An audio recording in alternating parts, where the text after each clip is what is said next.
Hello all, ఇవాల్టి మన topic adulteration, కల్తీ గురించి. కల్తీ అన్న పదం మనం తరచూ వింటూనే ఉంటాం. కల్తీ అన్నది కొత్తేమీ కాదు, ఈరోజు కొత్తగా పుట్టుకొచ్చిన సమస్య కాదు.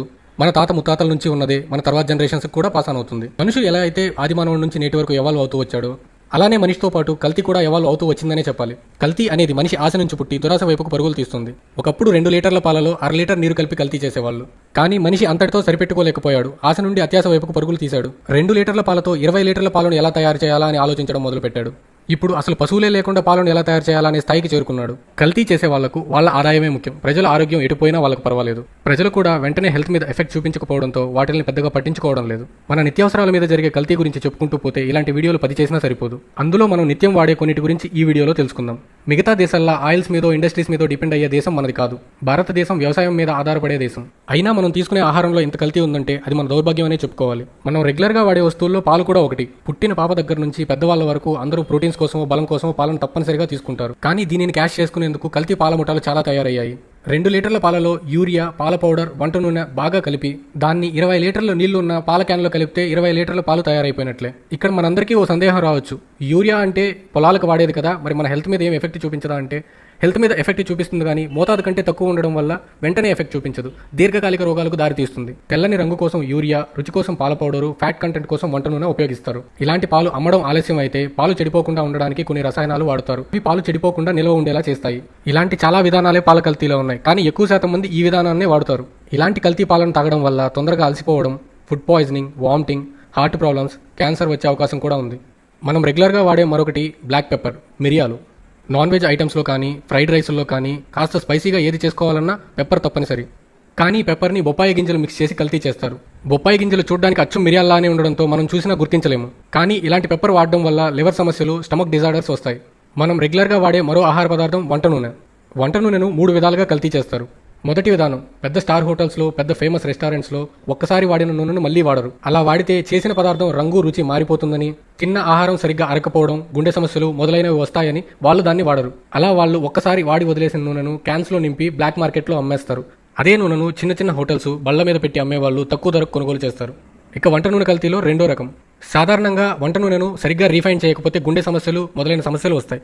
కానీ సరిగ్గా రీఫైన్ చేయని లో గ్రేడ్ ఆయిల్ని రిఫైండ్ ఆయిల్తో మిక్స్ చేసి కల్తీ చేసేస్తున్నారు. అలాంటి నూనెను వాడడం వల్ల గుండె సమస్యలు ఎక్కువ అవుతున్నాయి. వంట నూనె కల్తీలో మూడో రకం, జంతు కళేబరాల నుంచి తయారు చేసే వంట నూనె. పశువుల మాంసం అమ్మే దుకాణాల వద్ద మిగిలే కొమ్ములు, ఎముకలు, పేగులు, గిట్టలు, కొవ్వు సేకరించి వాటి ద్వారా నూనెను తీసి టిన్స్లో నింపి తక్కువ ధరకే బయట మార్కెట్లో అమ్మేస్తున్నారు. ఇలాంటి జంతు వ్యర్థాల నుండి తీసే నూనె అనేక ఆరోగ్య సమస్యలకు దారితీస్తుంది. మనం రెగ్యులర్గా వాడే ఆహార పదార్థాల్లో కారం, పసుపు తప్పనిసరిగా ఉంటాయి. కారం పొడిని ఇటుకల పొడితో కలిపి కల్తీ చేస్తారు. ఇటుకల పొడితో చేసే కల్తీ ప్రజలు గుర్తించేస్తుండడంతో కల్తీ రూపుమార్చుకుంది. మిరపకాయల మీద ఉండే తొడయాలను భారీ మొత్తంలో సేకరించి వాటిని పొడి చేస్తారు. అవి గోధుమ రంగులో ఉండడంతో వాటిని కారపొడి రంగులోకి తీసుకురావడం కోసం వాటిలోకి డైస్, కలర్స్, కెమికల్స్ యాడ్ చేస్తారు. ఇలా తయారు చేసిన తొడిమల పొడిని కారపొడిలో కలిపి బయట మార్కెట్లో అమ్మేస్తారు. ఇలాంటి కారపొడి వాడడం వల్ల అల్సర్, డైజెషన్ ప్రాబ్లం, మలబద్ధకం వస్తాయి. ఇకపోతే పసుపు యాంటీబయాటిక్ అని మనం తినే ప్రతి కూరల్లోనూ వాడుతాము. కానీ పసుపును బియ్యం పిండితోనూ మొక్కజొన్నల పిండితోనూ కల్తీ చేస్తారు. ఫ్లేవర్ తగ్గిన బియ్యం పిండి, మొక్కజొన్నల పిండి పెద్ద ప్రమాదకరమేం కాదు కదా అనుకుంటున్నారా?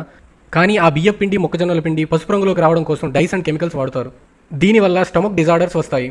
చెప్పాలంటే చాలా వరకు కల్తీ కంటే కల్తీల్లో వాడే కెమికల్స్, డైస్ వీటి వల్లే చాలా ప్రమాదకరం. మనం రెగ్యులర్గా వాడే టీ, కాఫీల్లో కల్తీ ఏ విధంగా జరుగుతుందో చూద్దాం. టీ ఎస్టేట్లో కనిపించే ప్రతి మొక్కకి ఉన్న అన్ని ఆకులు టీకి పనికిరావు.